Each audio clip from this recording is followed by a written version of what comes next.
Welcome back, ladies and gentlemen, to Unleashed with Chewy. We are presented by our friends over there at Burroughs Termite and Pest Control. How is everybody this afternoon? Everybody enjoying this warm, summer-like weather? Getting down to 58 degrees tonight, and a little bit of precipitation tomorrow, so we'll see. And, what the heck is that? Oh, that's a leaf. I thought that was like a giant mantis or something outside the window. I was like, what was that? Popped out the side like it was like a scare cam or something. All right, well, I'm looking right outside here, folks. It is a bright, beautiful, sunny day. Today is a perfect day to get out there and go and enjoy something. I recommend, maybe get on the lake, go take a hike. I don't know. Is today Friday? No, I don't think today's Friday. I think today's Thursday. I'm not sure what day it is. So we got lots of public feedback from the new change up there near the square. So it looks like people are just hooting and hollering online about it. I personally have not seen anyone complain about it. No one's complained to me specifically about it, but apparently people, especially the downtown Winchester page, and people have been getting inundated about it. I don't know about you guys, but like it actually kind of changes nothing. I have never used the boulevard to go up to the square like that. I always turned right anyway. I avoid the square when I can, so I don't know. For me, I feel just fine. That's sort of the shtick, but it's just, I don't know, people complaining about it. If you got an issue with it, I'd like to know. Hit us up in the Hall Furniture Facebook stream here. Doing this live right here. If you're listening in, you can jump on over to Facebook and come join us, or you can go on the app. That's right, we have an app if you want to download the WCTC app on your App Store or the Google App Store. We also are on Alexa, believe it or not. If you go and enable the WCTC skill up there on Alexa. Oh, gosh, guys, I got heartburn. I'm sorry. I had 2 pretzels this afternoon, so I just wanted to shout out Stoltzfus Pretzels. Mary Ellen out there did a wonderful job with some cinnamon pretzels. I got a cinnamon and then a salted one. It's one of the best locations you can get a pretzel around here. There's a few other places, but that one in particular has that cinnamon pretzel. Listen, cinnamon sugar pretzels were sort of, I would argue, was sort of like, if you had to describe ambrosia, that's how I would do it. You know what I mean? Like a cinnamon sugar pretzel is, and when it's like right out of the cooker and it's still like soft and it's like, but it's like, it's got that nice chew on it. Like you cannot beat a cinnamon sugar pretzel under any circumstances. Every time I go to the mall, I gotta, go off to whatever pretzel place they got, and they got these like little pretzel bites or like a folded. Now, here's the problem. I get covered in like the sand that's in there, because it's just cinnamon, and apparently cinnamon is just like wood bark. Was anyone else aware of this? So so cinnamon is just the wood bark on there, and I get covered with that and all the sugar and that kind of thing. But I don't know, if you got a favorite pretzel, please let us know in the Hall Furniture Facebook stream, because I am curious as to what people their takes are on that. Anyway, shout out to them. Thank you. She does a wonderful job out there. She's over there at the row. Or at least when we were out there, that's where she was at. All right, moving on. So we were talking about this change that's up to the road. They repainted it in the middle of the night. I actually saw them on the way home Monday night. They were all parked out there in Bates, and we couldn't figure out what they were doing, but they were literally like scraping off the paint, changing it, repainting it, and get everything else ready. Got me thinking. I hear complaints online a lot all the time. I hear them, people complaining about, oh, we've got this new thing here or this thing there or this change there. There is one thing that I do have an issue with, okay? And it's the Mexican restaurant problem. Now, people, when I say that in town, know what I'm saying, but I think you may be surprised that I don't think that having more Mexican restaurants is actually an issue. Now, riddle me this. I know that every single person listening to this has an absolute favorite whenever they go to a Mexican restaurant. Whether you're the person who, wants attention and gets the fajitas where they like come out and they're super. The only reason you order that is because you want attention. Unironically, that's the only reason you'd go and get that. You know what I mean? Like, and I mean that. If you disagree, you can come and tell me. But I genuinely believe when people order that and it comes out on like the steamy thing and it comes out and it's making all that damn noise, like anybody, and then they'll go to like those same people will like go to Applebee's and then order fajitas there. And then I'm like, see, that's how I know that's the only reason you're doing what you're doing is to make sure that we all have to turn around and look at your little entree there, okay? And I'm not for it. And I know that's what you're doing. You don't have to tell me and everybody else knows what you're doing. My point being, I got way off topic. And you know what? They had it coming too. By the way, the people who order fajitas and nothing else, like that's all they order. Like, yeah, sure, whatever, pal. That's because you love fajitas, right? But here's my question to you. We've got so many Mexican restaurants in the county. We got them in like Cowan and all throughout Cowan, all throughout Winchester, Deckard, and don't even get me started with like Tullahoma and all these places. But what I want to know is, number one, why is that such a terrible thing to have a choice? Because like you've told me you've never gone to a restaurant and you're like, man, that wasn't really as good as I thought it was going to be.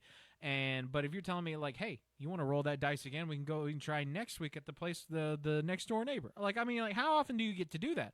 I am all for it. I think they should have even more Mexican places. Just compare and contrast. Like, and if you have a favorite in town, let us know.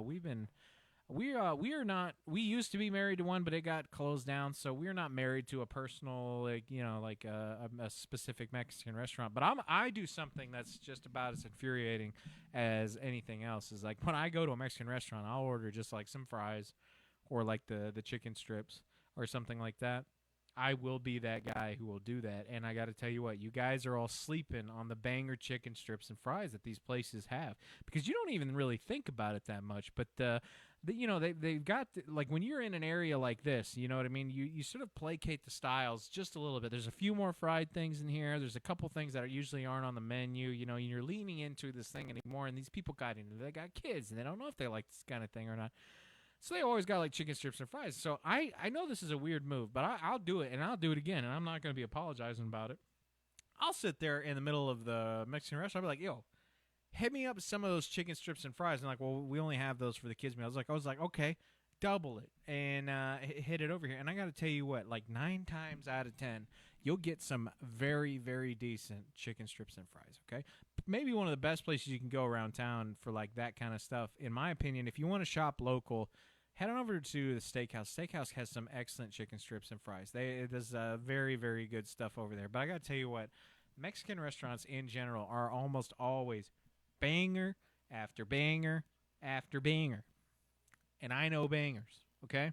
And I got to tell you what, you're snoozing on the chicken strip thing. And here's the other thing. I don't see a lot of like adults ordering chicken strips outside of fast food places, and I want that to change. Chicken strips are, quintessentially a picky person's food, but thankfully I'm not picky. I'm refined. There's a difference, okay? I know what I like because I can recognize quality where apparently others seem to miss it. And I will let you know now that, yes, chicken strips are of a high-quality demeanor. Now, chicken nugget, you know what I mean? Like, I can understand that. A chicken nugget, like, that's kind of it's very hit or miss. I've never had a gourmet chicken nugget. Now, I have had some gourmet chicken strips, and I got to tell you what, though, as far as, like a meal, like a chicken strip and fries meal, like that, for me, I don't understand why that has to be an excuse. I think you should be allowed to go out as an adult to any restaurant that you would like to go to and order whatever you please, especially chicken strips and fries. Like, what's the problem here? Am I the only one who sits around thinking about this kind of thing? Because, like, I'll be honest with you. Every time I'm like, yeah, I'll take the chicken strips and fries. We'll be like IHOP or something, and they look at me like, are you sure? And I'm like, yes, I'm sure, son. Would you like you're still in high school? Don't ask me if I know what I do or don't want. Yes, like Jefferson's a good example. Jefferson's, they don't even raise an eyebrow for the chicken strips and fries from there, right? Because it's like a sports bar. You're there to have fun. It's like, they've got it's got the music and the trivia and the sports and that kind of thing. And you get out there and then you go and enjoy it and you're like, oh, yeah, sure, we'll have the chicken strips and fries. But all of a sudden, we're at like a fancy sit-down restaurant where all of the waiters and waitresses are like wearing like the uniform, and it's like, oh, the gratuity price is at 20%, and then you're like, oh, okay. Chicken strips and fries all of a sudden is off the table. Yeah, whatever. Joe Abraham jumped in saying gourmet grilled cheese. All right, if you keep with the grilled cheese, Joe Abraham, I'm gonna block you from the chat. Joe Abraham says Cheesecake Factory overpriced. Cheesecake Factory is a genius pick out of this. This is a great example. Now, we don't have a Cheesecake Factory around here, thankfully. I don't want a Cheesecake Factory around here, okay? I went to the Cheesecake Factory for the first time a few months ago, and I got to tell you what, folks, My wallet told me we ain't doing that again. For 2 people and 1 slice of cheesecake. We didn't order an entree. We didn't order drinks. She had a sweet tea. I had a water. Okay, so we weren't ordering like a martini or margaritas or anything. I don't even know if they sell those at the Cheesecake Factory. They give you a book when you go to the Cheesecake Factory to go and look at this. It's ridiculous.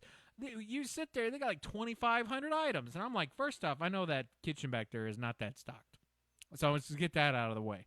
But number 2, I think that is ridiculous that Cheesecake Factory would sit here and hand you a book to learn, and you're like, oh, but here's all this. So what I ordered was they had a brick oven pizza, and it was basically the length of like a school ruler and about as wide as a deck of cards, okay? And it was fine. That is how I will describe the Cheesecake Factory. It was edible. It was fine. It wasn't good. It wasn't great. It wasn't fantastic. It wasn't delicious. It wasn't amazing. It was fine. And then Tori, she went and she did like what she had. She had like the spicy pasta rigatoni thing or whatever.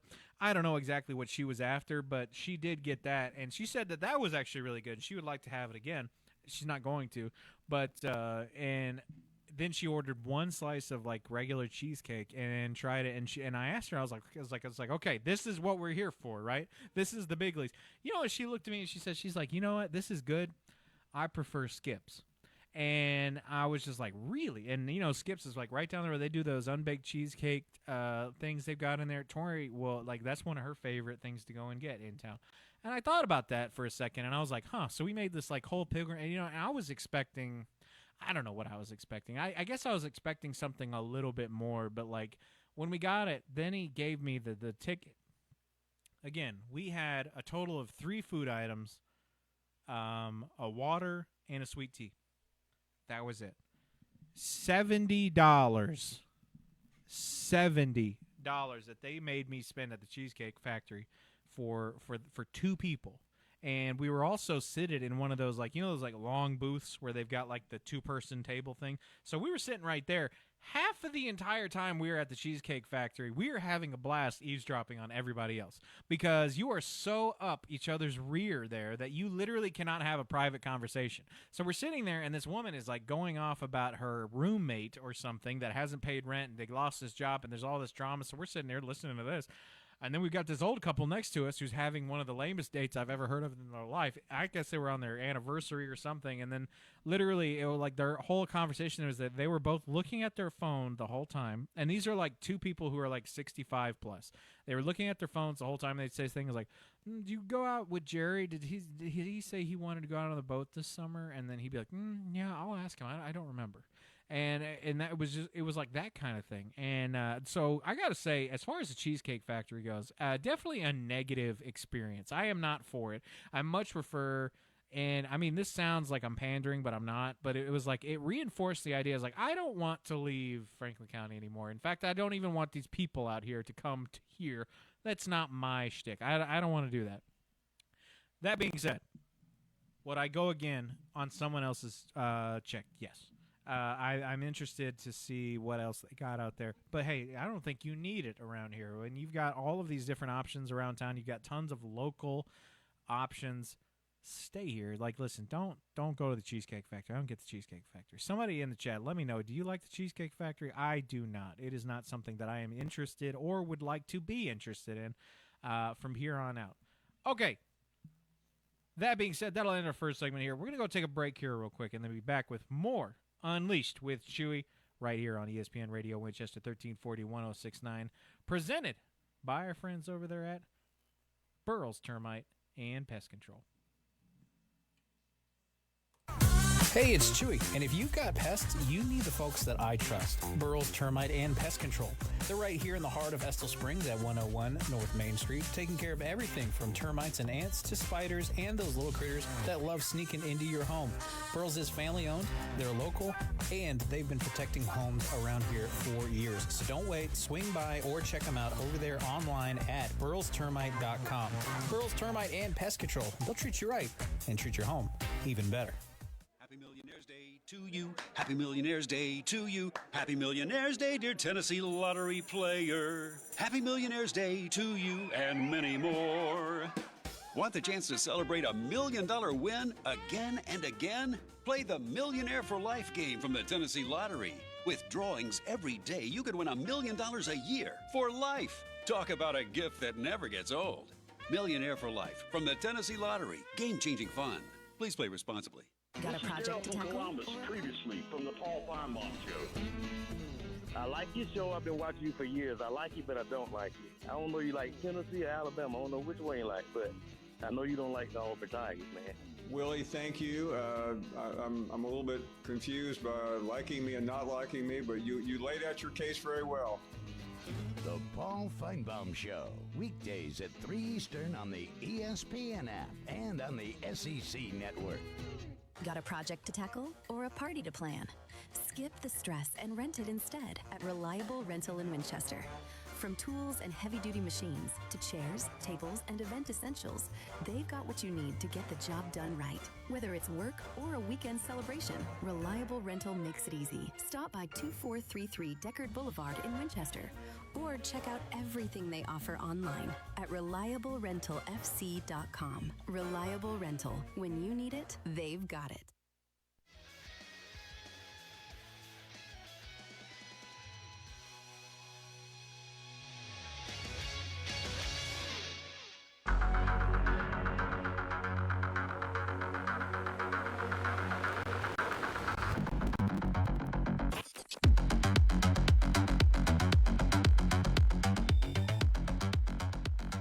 Back, ESPN Radio Winchester, 1340-1069. You're listening to Unleashed, presented by our friends over there at Burroughs Termite and Pest Control. All right, folks, I got another one here for you. So we did something weird this afternoon, or I guess it was this morning, technically. We got invited to this water tasting thing over there at the Red Roof Pavilion this morning, and we headed out there, and it was an informative process. You know, we got to see Terry out there. Shout out to Terry. She was one of the judges for the water contest. I'm not going to reveal who got to win because I think that'll be in a news post a little bit later, but we'll get there. Did get me thinking, though.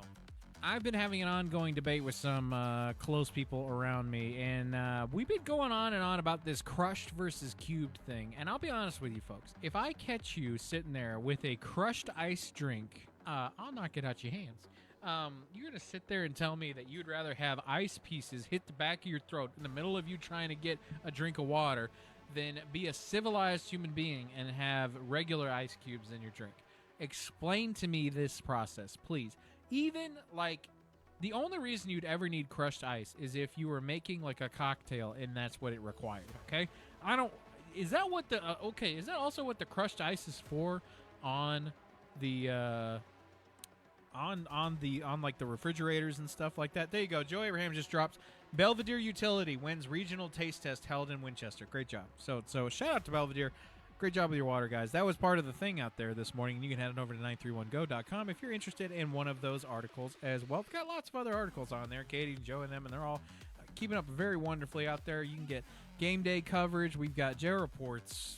We got news, stuff happening around town, politics, and more. Head on over to 931go.com, okay? Stay informed about what's going on in and around town. Back to psychopaths, specifically people who like to the crush ice in the water thing. You need to get off your high horse. I've seen you people around town, and I can tell when you do that, by the way. It's not an experiment. Like Joe says, cubed ice. Crushed is for sociopaths. Also, people who chew on ice drive me insane. Okay, wait. That last one, though, I got to say, if you've ever had that puffed ice, you know exactly what I'm talking about, though, when I say that. You get that ice that's like Sonic has this ice where it's like the puffed ice where you eat it and you kind of crush it and it has that like it's really satisfying stuff. Besides now if you're sitting there and you're one of these people, and I have a friend who has been in a similar situation to what I'm doing right now who does this, and I'm wondering if he's listening. He would do this. Now, I'm not calling him out specifically, but if he wants to comment, you can. But I cannot stand it when someone's got a cup of water and they fill it up, and then when they drink it, they sit there and they chew on the ice with the huge eyes, that sound every 10 seconds with it, and it sounds like you're cracking stuff. It drives me up a wall. I just cannot do that. And here's the worst part is when they've got it and they take their cup like this and then they like swish it around and you have to hear all the ice getting, like, because you don't want it to freeze together, because it's not a cube, so it's hard to get apart. So you hear that sound, and then they when they're eating it, and I'm like, are you designed? Were you put on here by a higher power to drive me nuts? Because you're doing it perfectly. It's almost like you know what you're doing. And all of you people who sit there and eat crushed ice, I know what you people are like. I've seen you do it, and you'll sit there and then this is the cardinal sin that these crushed ice freaks will do. Okay, the crushed ice people will sit there. They'll go and get a cup, and it's probably like, of course, it'll be like your favorite cup. They'll go in there into like it'll be at your house, at your fridge, turn on the crushed ice, right? Get their crushed ice and then piss off. And then what do they leave every single time? They always leave that stupid crushed ice button on, and every single time you get up there, you're gonna get up there, you put your ice under, and you're like thinking, because you're not a crazy person, you don't eat crushed ice in your water or whatever you're drinking with. You sit there and you go and you get your ice cubes, and then what falls out is just a diarrhea of ice, just all in your drink, and it's like the third bottom of your drink. And for some people, like, that's all their freaking ice cubes, dude, because their ice maker's so slow. So you sit there, like, God forbid your ice maker only makes like 5 at a time or something. You better not get one of these crushed ice people out here, because they will eat up all of your ice in like one go. And I don't understand. First off, why is it even an option on the refrigerator? Who is the sick psycho who said, yeah, we need crushed ice on fridges? You can go in, I'm not going to say that on there, but you know exactly what I'm saying. I just don't get this. But it's the people who go and get the crushed ice, or, oh my God, you know what's worse is if like someone's ever offered you ice water and you say yes, and then they just automatically assume that you're also a sick freak like they are and gives you a crushed ice drink, right? Because you can't sit there and be like, no thanks. Be like, oh, thank you. I loved being assaulted by ice shards in my face. That's my favorite feeling, actually, is feeling the ice cubes go all the way down in my gullet and split me open. That's exactly what I want all the time. This texture and color change, or not color, but this texture and temperature change in the entirety of my entire digestion system is something that I was super looking forward to, so I appreciate that. No, don't be doing that. That's ridiculous. You're as bad as the people who like Dasani. God forbid you were somebody who liked Dasani and crushed ice. I would take a frying pan and I would put your favorite G.I. Joe action figure in there, and then I'd start cooking it, unironically. Now, I tell you what I also don't like, though. I like it, but I don't like it, is those silicone ice trays. You know what I'm talking about? It's you can get these from like Walmart and stuff like this. See, those are all fun and games, right? You sit this like, you're like, oh, it's $1, or you get it in like a basket, like at a raffle that you won or something. You're like, oh, this is a good idea. But man, every time, especially when you've got like one of the ones that like do the big ice cubes, every time you do that, you put that thing in the fridge and then you get them out, and then like half of the ice cube is like either completely empty because it fell or like slid down in the freezer, or it's deformed because it had to be piled on top of something because it takes up so much space in the fridge. So you sit there and you're like, you've lost, number one, the structural integrity of your cube, but also like half of the proportions of the cube are incorrect now because they have put it in the freezer wonky. And don't you dare ask somebody else to go and fill up that silicone ice mold for you, because they're not going to do it right. And then on top of that, you've got the silicone ice cube molds. You don't even tell anybody about it. You know what I mean? There's just your own thing. You're like, oh, this is great. I'm just going to get these. I'm going to put them in there. And in the morning before work, I'm going to put it in my drink. I'm going to be more health conscious. I'm going to start drinking water at work. We're going to have ice water all day long. I just got this big old tumbler. And then you get there, and then what happens is as soon as you get into the fridge, you get there, you open up that door, you look inside, and where's that ice cube tray? Half of them are all missing because some other puke in the house figured out the fact that someone's got a silicone ice cube, and boy, oh boy, are these ice cubes better than the ones from the fridge for no particular reason at all whatsoever. Just the fact that I can have access to them are now the reasons for me to go and take your ice cubes. And then they do it, and then they have the audacity to not fill it back up. Or if they do, they won't use the refrigerator water if you have it, or like bottled water. They'll go to the bathroom or the sink and just use the regular tap water, unfiltered, everything. You got all these. So you got these. If you if you ever got like a tap water ice cube in a bottled water drink, and it'll mess with every sensory perception that you have whatsoever. And it's like, because you can just tell that whatever flavor is coming from these tap water ice cubes is being leached into your drink, and it is not cool. I don't know about you guys, but that makes me what I would like to call, this is a clinical term, and you can take this one for home for you. I call physically violent. And it's to the point now, dude. I don't even use them anymore. And then if you've got like more than 2 people in the house, you can just forget about it, because anytime you go inside of that freezer and you get those ice cubes out of the trays, it's going to be warm water, because as soon as you need a drink, you're going to go in there, you're going to get it, and then that ice cubes, you're going to be like, all right, let's do this, and you look in there and it's still liquid, because someone 2 seconds ago had the exact same idea as you, and they went and took all of the ice cubes out of that tray. I know this is a long time talking about ice cubes, but this is something that pisses me off, so I'm going to keep going.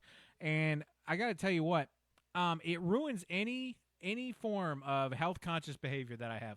The second that I get that ice cube with silicone mold and all that, and then it's like half of it's gone, I'm like, dude, just give me a beer. Like, this is ridiculous. I'm just going to go get a Mountain Dew on the way to work. I'm also going to get 17 bags of Funyuns, and I'm gonna smoke a donut. You know what I mean? You're at that point in your life where you're just like, I cannot stand this place. I cannot stand the people who are around me. I don't know what else I'm supposed to do. I'm not gonna go get jacked at the gym anymore. I'm not doing it.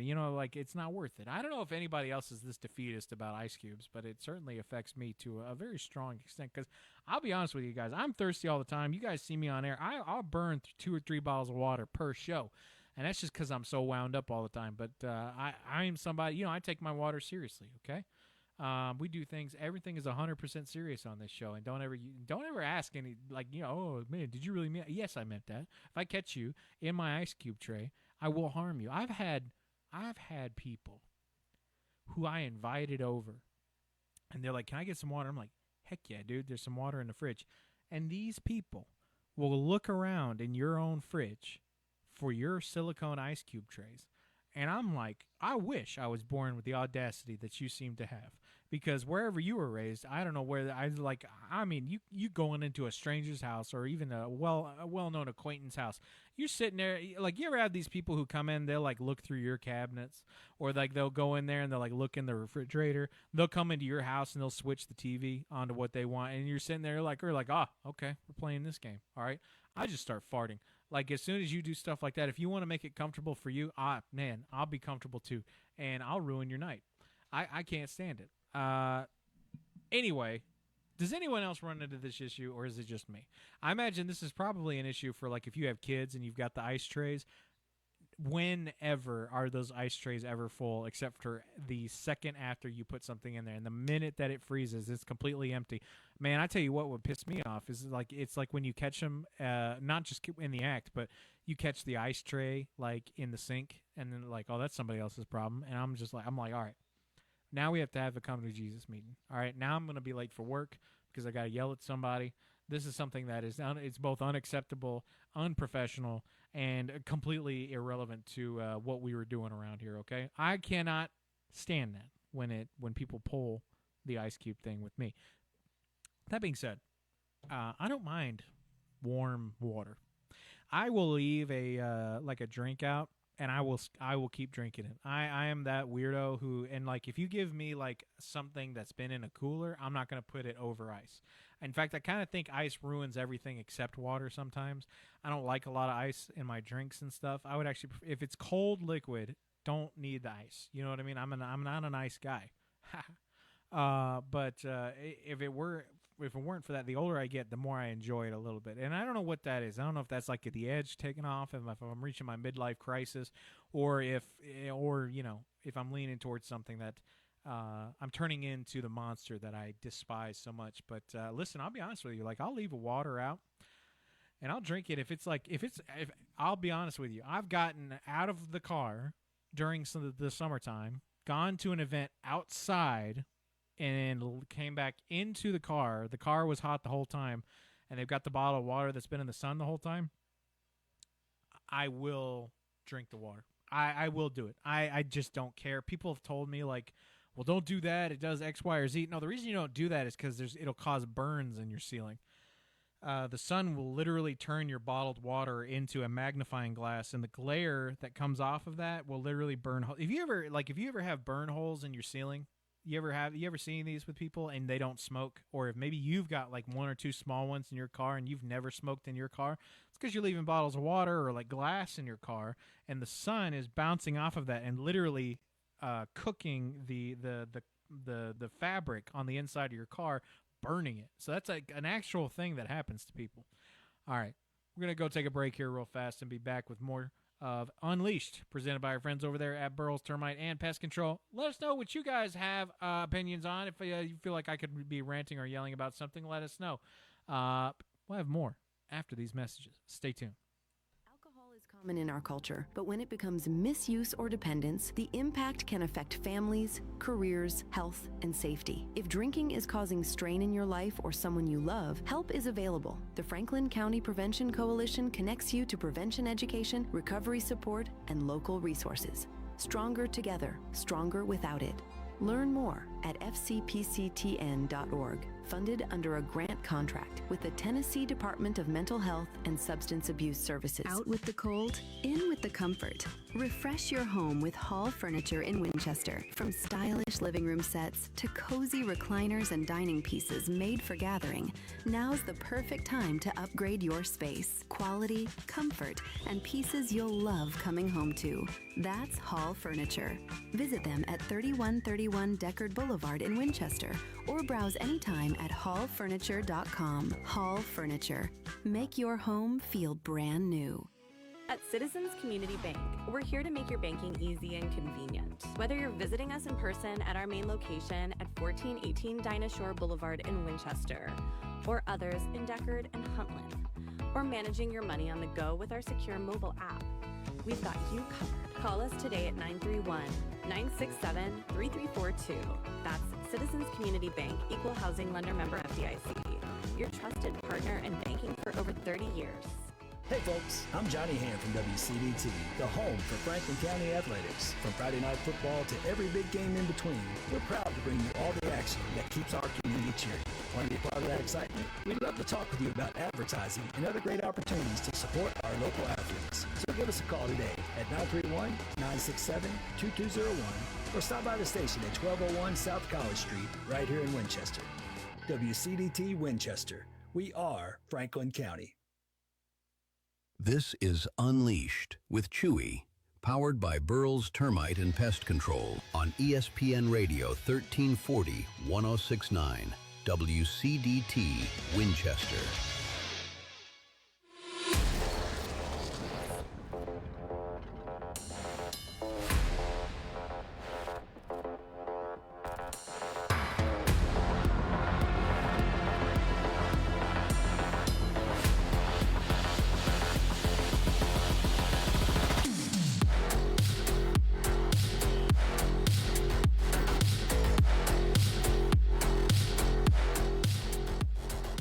Welcome back to ESPN Radio Winchester 1340 1069's Unleashed, presented by our friends over there at Burroughs Termite and Pest Control. Let me ask you guys something. The older you've gotten, does magic seem to be less and less poignant? Or do you think you just get used to it? I think about that a lot. Jump in with us this morning. If you got a favorite dinosaur, I am curious about it. I've got one. Mine is objectively the best, but I am curious about everyone else's. So jump into us with the FMO or the Hall Furniture Facebook stream, and let us know. Let me also ask you this: how are you guys on subscriptions right now? I'll be honest with you. I have deleted my Netflix, Hulu, Disney Plus, and Amazon subscriptions. I don't subscribe to anything. The only thing I've actually been subscribed to recently is YouTube, and I am having trouble finding reasons to subscribe to anything because honestly the only reason I have the YouTube Plus thing or whatever it's called for the commercials. Like, it just lets you skip all the ads, and then you get whatever you want. Nowadays, you try to use Netflix or Amazon or some of these ones, you have the subscriptions, and you still have to go watch ads. And I'm sitting here thinking, I'm like, oh, hold on.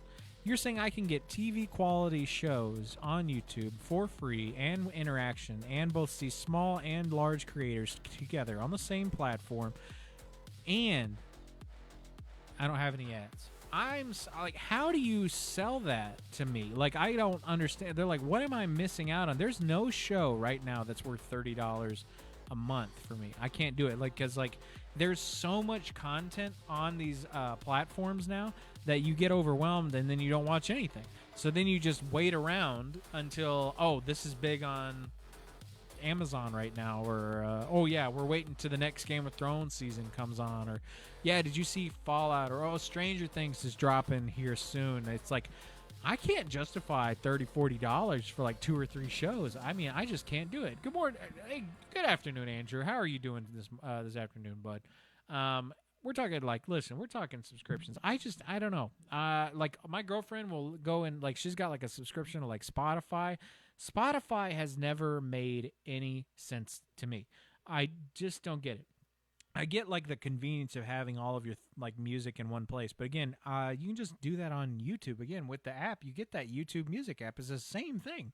I fundamentally am having trouble finding ways to justify spending money on subscriptions.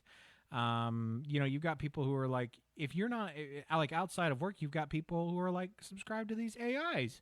Like, you're spending $30-$40 a month. Some people up to $200 a month on these AIs, and it's like not for work. It's like they're not buying like the coding upgrade or like anything like that.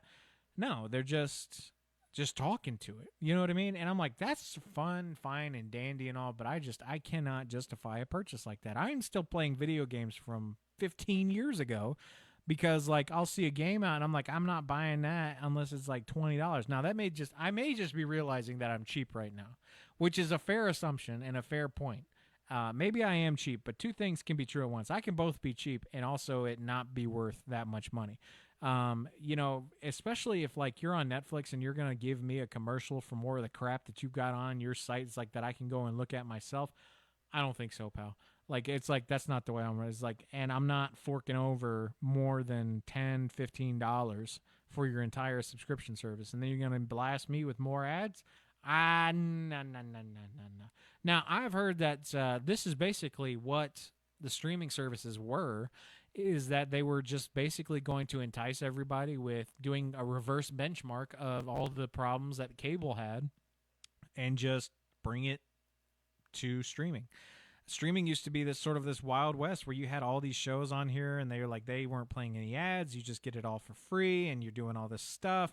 And now the fact that like cable isn't really what it used to be back, now they're just switching everything to streaming and they're just turning it into new cable. And I'm not saying to pirate it, but I'm just saying if you want it, pirate it. Like, I'm not advocating for piracy, but when people pirate these things, who are you going to be mad at? Like Joe, I could not believe. We had a conversation on air one time. It was me, Joe, and Sam Davidson. And the amount of difficulties it was to just watch your local sports was insane to me. Like, the amount of hurdles, well, you've got to buy the ESPN thing, and then you've got to have this subscription, but then that subscription doesn't cover all of baseball, just most of baseball. But the small baseball that you would like to see is only covered under this subscription, so you got to buy 3 subscriptions to make sure that you have it. But then you also have to have the full-time pass so that you can watch every single game unedited. And then on top of that, we've also got all the commercials that you have to go through as well, and you have to sign up for every single one. And I'm like, what are we doing? And then I see people online, business, like these streaming, like these CEOs, and they're like pushing for like harder legislation against pirating and stuff like this. And I just sit there and I'm like blown away because I don't understand how they don't know better. There's literally a billionaire CEO, okay? And he runs Steam, and Steam is an online platform for video games, okay? And Steam is one of the most successful online platforms of all time. It's so successful that some people are calling it a monopoly. But do you know what it doesn't do? It doesn't do the hidden fees. It doesn't do the restriction. It doesn't do the subscriptions. It just gives you the things that you want as easily as you can get it. And the moment that you start creating things more to be like, okay, for example, like a Planet Fitness subscription. You'll go to a Planet Fitness, and I have heard horror stories about people trying to cancel this. More often than not, what I see online is people are like, they told me I had to go do X, Y, or Z to cancel, so I just canceled the credit card, or I just canceled the debit card and got a new one. And I'm sitting here thinking, like, yeah, it's if it's literally easier to cancel my card than to deal with you, then I have no personal incentive to work with you or to buy from you. You know what I mean? If you went into Walmart, but you had to listen to the greeter tell you about all the specials that day before you were allowed to go into the store, would you keep going to Walmart, or would you just go to a local place? You know, and I don't understand why. Number one, why are they mad that people are doing the easiest route? Because here's the other thing. Studies, and I know this sounds wild, but studies show if you make it so that people will pay for it, 9 times out of 10 they will pay for it. Pirating would not be as large of a market as it is if it was a simple purchase for a human being to make. If you provide the avenue for me to exchange currency as easily as possible, of course I want the artists who work on this to get paid.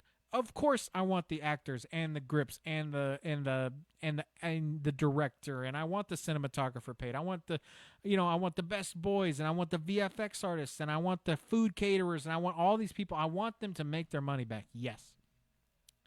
But I will not be participating in this facade of you trying to milk me for as much cash as you can get because you know that your product is not good enough for what you're asking for.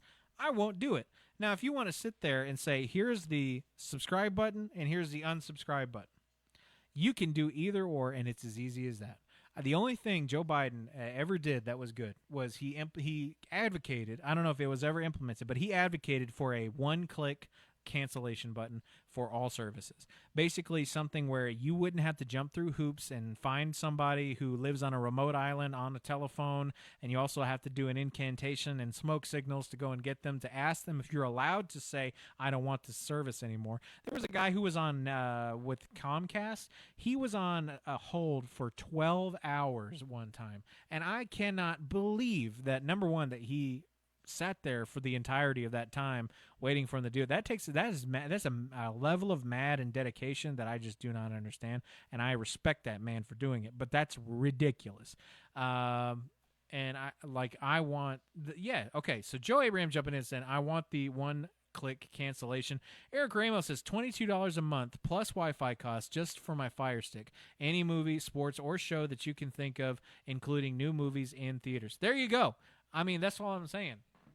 I feel like, and here's the thing, you paid for it. You know what I mean? You're happy, and I'd be more than happy to fork over $30 for a Fire Stick to do that. But the moment that you sit there and you try to take that away and you're trying to make it difficult, I'm not playing your game. Joey Ram also says, also Comcast has some of the worst customer service ever. I've heard about their legendary. Fortunately, I was young enough to where I kind of dodged that bullet. AT&T up there, and Comcast, that whole service. Like, I've heard some horror stories from that, but that is just something that I cannot abide by. Also, I don't know about you guys, but the amount of TV shows and movies that are coming out, the quality isn't there anymore. Now, like in the 90s, they had like their sitcoms and that kind of thing, and the CGI and the models and everything. It wasn't the same as movies, but that was okay because they were telling a good story.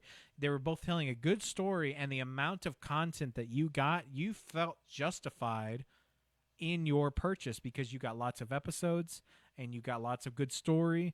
I mean, how many people still go and look and watch Friends on Netflix, or even up to like the point of like The Office? You know what I mean? But things nowadays, it's all of these overarching stories and long drawn out plots, and you have to watch every single episode. And I'm like, I think fundamentally television and movies both need to change. Number one, I think movies need to stop focusing on streaming. I think they need to start focusing on being movies. And number two, I think television needs to make a change. Television's got a little too big for its britches, okay? Game of Thrones kind of ruined everything. Game of Thrones turned television into movies at home. And when you do that, and it's great. Game of Thrones was great. The quality was awesome. The feature-like cinematography, the CGI that was like, it was grounded in realism. it changed the game, and I think it would be a great like capsule if it was just its own thing. But the worst part about what Game of Thrones did is that it basically poisoned the well for the rest of the streaming services having to keep up with this kind of storytelling. Who was the first person behind Game of Thrones to go and do it? Star Wars turns around, they're going to go make their Mandalorian TV show. It's going to be big, epic, theatric. They go out and do it. And then, so now we all got to go do it. Now there's a Fallout TV show with full CG and all this other stuff. And, it's like some of the most expensive television that's ever been made. They're spending, like, I think Andor, the recent Andor series on Disney Plus was like almost $500 million to produce, like the entire show. Like, that's insane. If you're spending $200 million on one episode of a TV show, number one, it shows how much money these streaming services are already making. And number two, it also shows that we are way overspending for entertainment, both the people producing it and the people creating it. If you're going to be spending $200 on a TV show, that TV show better stick with me for the rest of my life. It should not just go to whatever money pit entertainment seems to have. Joey Ram says, not every show needs to be a Game of Thrones, and not every good show needs 15 spinoffs. That's such a good point. What the spinoffs as well? Eric Ramos says, I miss Blockbuster on Friday night. Kids will never get to enjoy that. Dude, what was better? Okay, I remember that fulcrum of when Netflix was still mailing movies and Blockbuster was still active. I remember being at that crossroads, and you know what? I preferred Blockbuster at every single turn. You know why? Because it was a ritual. Blockbuster wasn't about the movie. It was about the Friday night. It was about you and your friends or your family. You would get together, and then you would go and do this thing. It was the ritual of going to Blockbuster, finding the movie, picking it out, getting the candy. They even had video games. So if you had kids, I would go in there. My dad would pick out a couple movies, and then he'd go and say, I'd go and get a video game. So I would be playing a new video game for the weekend. You know what I mean? So I would go and you would get to try out games that you hadn't tried before. That's how half of the games in my old library, I would wait to ask for these games because I'd be like, well, I've seen that at Blockbuster. I'm going to go try it out. And then you go to Blockbuster, you put it in there. You don't need to install anything. It's just plug and play. So, there were tons of games that I filtered, and if I liked it, I'd be like, yeah, that's the game I'm going to get. How many people went to Blockbuster and they saw a movie, and they're like, I've never seen this. We might as well try this one. You get the movie from Blockbuster, and what do? You turn around, and you're like, man, that was a great movie. And then what? You see it on the shelf at Walmart a few days later, or in the bin at Walmart, and what do? You snag that movie. It's a ritual. It's something that people went and did. Joey Ram's lamenting. He misses Blockbuster. I miss it too. There's only one Blockbuster left, and it's open for novelty. Okay, it's like it's not a real thing anymore. Like, kids these days don't understand. What do? What is like the new family tradition is not like, hey guys, get your shoes on. We're going to go out, we're going to take a drive together, and we're going to go pick out a movie. We're going to go to the movie store, and then what? You and all your siblings, you run inside. Everyone's like looking around. They're all like, oh, should we get this one? Should we get that one? What do we want? I've seen this one here 100 times. It also gave you an opportunity to watch a bunch of B movies that you'd never seen before, and it was like an experience. It was memories. You were there. You were making memories with people. But now, what do? We sit on the couch and you scroll through Netflix while everyone else is on their phone until you might find something that's like kind of mildly interesting because it's like a Netflix original. And so it's either going to be like this like really interesting, artsy, low-budget piece about something like grief or forensics or psychedelic adventure through something with very fancy photography, or you're going to get the typical streamer slop that you get on there where it's like it's designed to sit there and make you, they say all the key buzzwords so that you'll tune back in or that you stay glued to the TV. Excuse me. I get passionate. It chokes me up. But explain to me in what world is it better to be sitting on the couch on your phone doing nothing versus getting up, going to the movie, or going to the Blockbuster, picking out a movie? You sit there and someone, you're arguing about things. You're getting candy. Maybe you're getting a game. If you've got, maybe you got two movies. Sometimes they would let you check out 2 or 3 movies. God forbid that you had that kind of access. Like you went out there and you're with your boys and your dad, and you ask your dad, can we go to Blockbuster? We want to watch a movie. And your dad's like, okay. And you get there and like, all right, we found one. He's like, oh, you can get two. And I thought I had won the lottery when I had those nights where you got you and your boys and they're at your house and you're wanting to go and so you go to Blockbuster, you pick out 2 or 3 movies, you even get a game, pick up Mortal Kombat while we're there, just don't tell dad what it's rated, put it at the bottom so he doesn't see it, get back home and you have an epic night. But now, what do? We sit there on our phones until the movie comes on, and then half of the people watching it aren't going to pay attention to the movie because they're going to stay on their phones the whole time, doom scrolling through the entire thing, and then you DoorDash $45 worth of fast food, and then you forget, and it goes to the wrong one, and then you forgot that you ordered it, and then it's like the neighbor comes to you like tomorrow, the next day, is like, we got a pizza on our porch. I found it this morning. Was that yours? And you're like, oh, yeah. Explain to me in what universe that's better. I just cannot.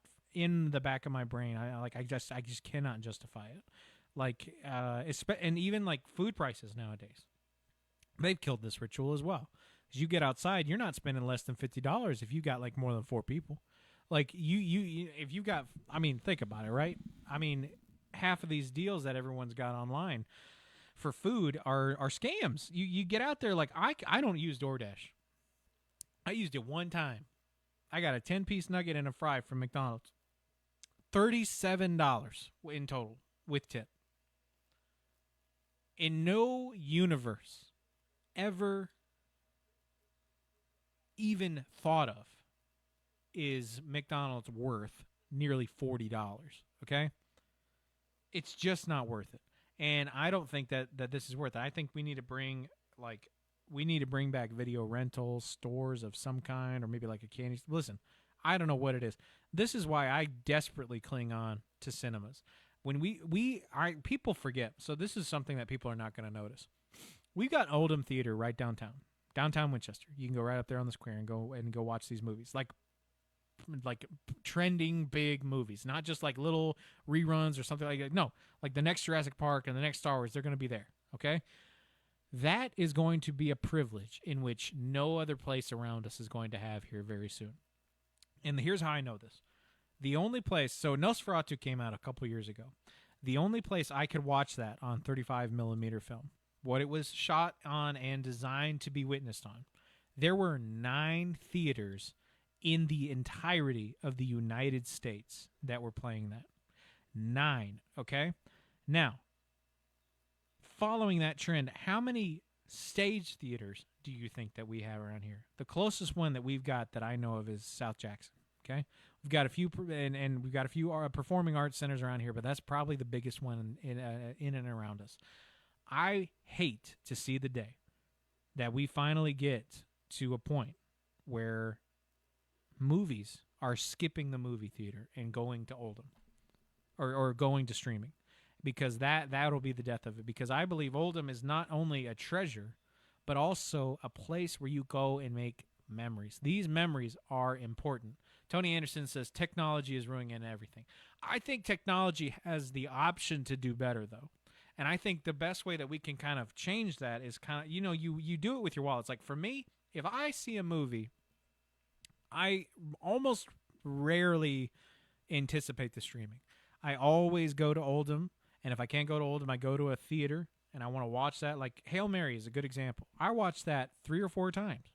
I don't want the local cinemas to die. I don't want any cinema to die. I want our local entertainment to stay, and that's the way that we do it. You sit there and you forget, and it's because it's so easy to forget. Kids these days don't even know that it was that was a chunk that was missing. I can recount countless memories of being in a Blockbuster, going to the movies with your friends, and it was like, that's just what you did. It was part of your life, and now it's been snuffed out of what. And again, now, am I saying that streaming is inherently evil? No.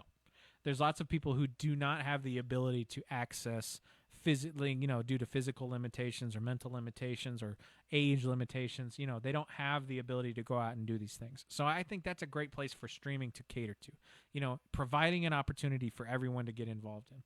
But I will say there is a large chunk of what we are going to miss because we see Blockbuster goes away. Well, what follows after that? I don't want the idea of Oldham being like the only theater for 50 miles. You know what I mean?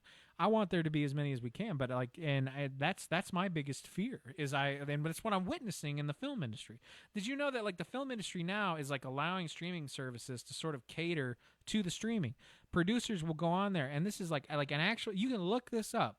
Producers for Netflix and other things like that are specifically saying to writers and directors, hey, we don't think people are going to be looking at the screen. They're going to be looking at their phones. So can you say what you're doing out loud for those people?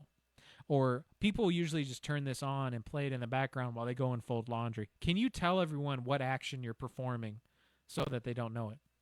And it's a degradation of the art. It's a degradation of the medium, and it's something that we will lose and we won't be able to get back because financially it's going to cost so much more to keep that around. Go and watch, like, The Exorcist, okay? There's a 7-minute scene in the beginning of one of the guys getting ready, okay? If you did that in a movie today, people would walk out, okay? You like the cinematic language is so specific and different now that it caters to the idea that you will be on your couch at home on your phone. And I think that is a general disgrace to the medium because, again, people forget that movies are art, right? Movies and entertainment, it's art. Television shows are art. Not just keeping your attention, but the craft. It has a language behind it. It's not, and it's something that it can be lost, and it will be lost. All right, we're going to jump into a break. That's my cue to get out of here, folks. We will be back on the second hour. I'm enjoying this conversation. If you guys are enjoying it, let us know. I was on a rant about ice cubes and other stuff this morning, but if you like this one, we'll keep going with it. Some more are headed your way. You are listening to Unleashed with Burroughs Termite and Pest Control over here, presented it to you right here on ESPN Radio Winchester, 1340 1069. Spring is a season of renewal, and at High Point Health System, with Ascension St. Thomas, your health is always in season. From routine checkups to advanced care, their dedicated team is here to help you feel your best, today and every day. Compassionate care, backed by the strength of Ascension St. Thomas. This spring, take a moment for your health. Learn more or find a provider at highpointhealthsystem.com. High Point Health System with Ascension St. Thomas. Caring for you for every season of life. With the latest from around FCHS and Rebel Nation. The Rebel Report, every weekday, presented by Oaklawn Baptist Church, right here on ESPN Radio Winchester. Welcome back to another edition of the Rebel Report.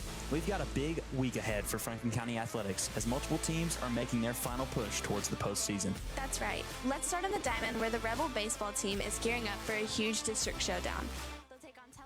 Monday night in the first game of a 2-game series. And this isn't just any regular season matchup. This series will determine who secures the number 2 seed heading into the district tournament. So, there's a lot on the line. You can expect a competitive atmosphere as both teams look to gain momentum at just the right time. A strong performance here can make a big difference when tournament play begins. Switching over to the softball field, the Rebelettes are back at home Monday night as they host Warren County. The girls are looking to stay above 500 on the season, and this game is another important opportunity to build confidence and consistency heading into postseason play. Every game matters this time of year, and protecting home field could give them the boost they need going forward. Now let's head to the soccer pitch. The Rebel boys soccer team will be on the road Tuesday night as they travel to take on district rival Shelbyville. This is another high-stakes matchup as both teams are battling for a top seed in the district tournament. With so much on the line, expect a fast-paced and intense game. Road games are never easy, especially against a rival, but the Rebels have shown they can compete with anyone when they're playing their best. It's shaping up to be an exciting week across all sports, with each team fighting for position and momentum as the postseason quickly approaches. We'd like to wish all of our Rebel teams the best of luck as they head into these important matchups and prepare for their respective district tournaments. Make sure to come out and support if you can, because your energy in the stands truly makes a difference. That's all for this edition of the Rebel Report. We'll see you next time, and as always, go Rebels. Located at 108 Memorial Drive in Winchester, Oaklawn Baptist Church is a place where families grow, faith is strengthened, and students are encouraged to live with purpose, which is why we're proud to sponsor the Rebel Report. Our mission is simple: introduce people to Jesus and build strong families through God's Word. Join us this weekend for Sunday school at 10 and worship to follow at 11. Learn more online at oaklawnbaptistchurch.org. You're listening to ESPN Radio 1340 AM WCDT and 106.9 FM W295 AV Winchester, Southern Middle Tennessee sports leader.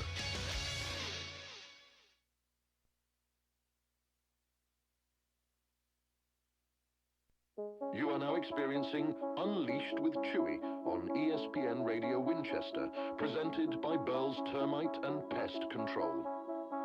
Please stand by for your regularly scheduled broadcast and enjoy the show.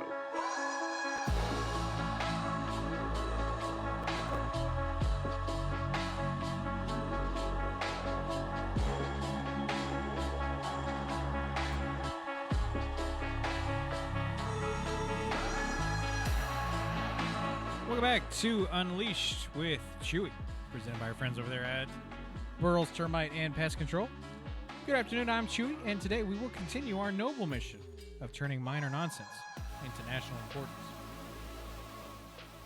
We were lamenting a little bit about some technology issues and, what is streaming and movies and entertainment sort of turning into.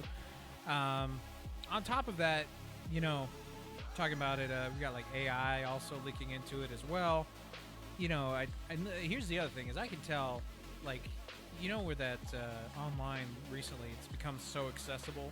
You can always tell when a ChatGPT makes like a flyer, And there's some rising anti-AI sentiments I've been noticing online, like militantly.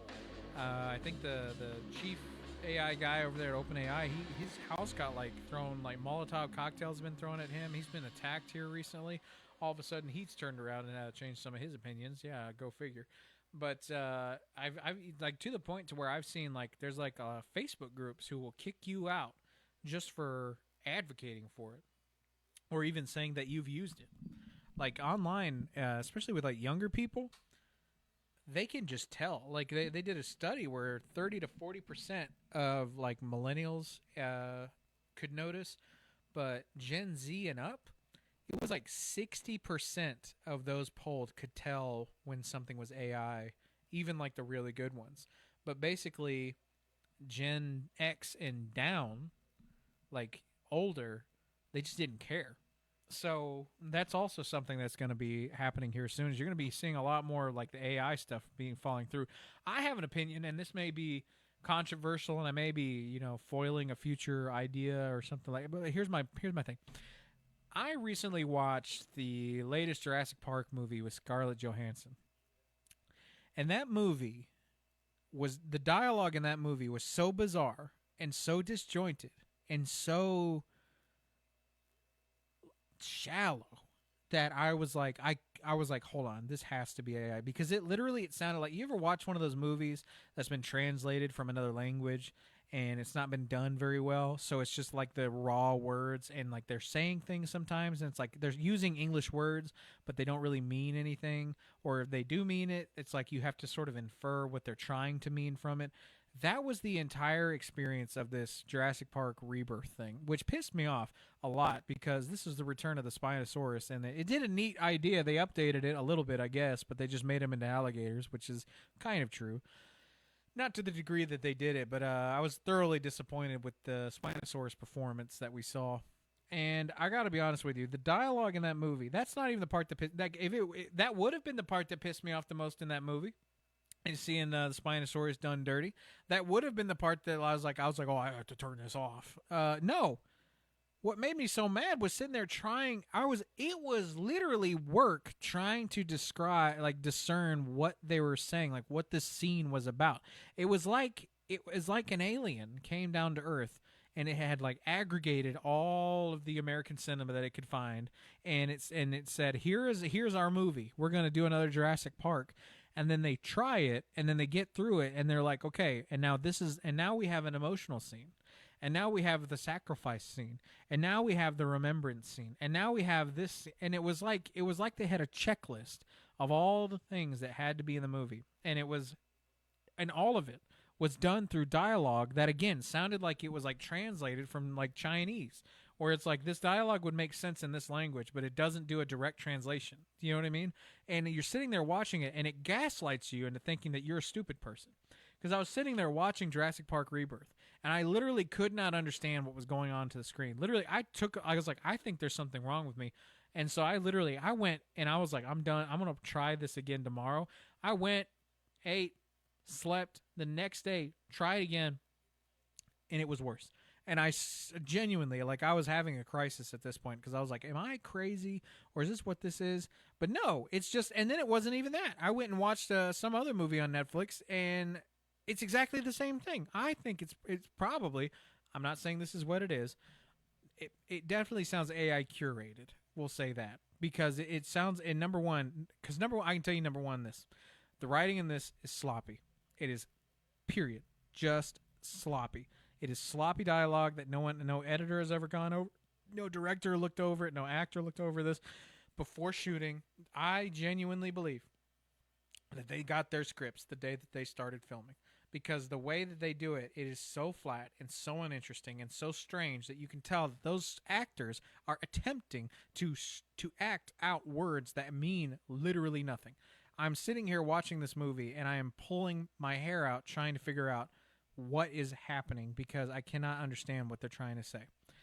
On top of that, it was also just a lame story. And that's kind of the worst part about it, where you watch Jurassic Park and it was like, yeah, I saw the Jurassic Park movie.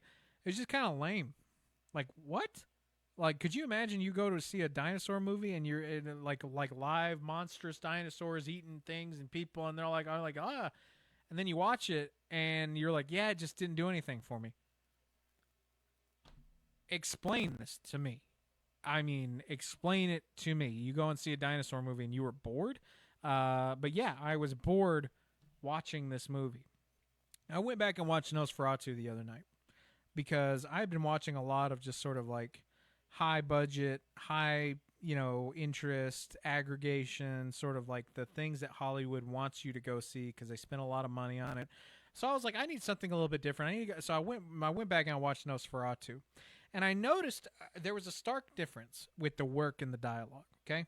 And number one was, like, when I was listening to the dialogue, there was an amount of, like, you had to lean in and pay attention because the dialogue in Nosferatu is very esoteric. It's very poetic.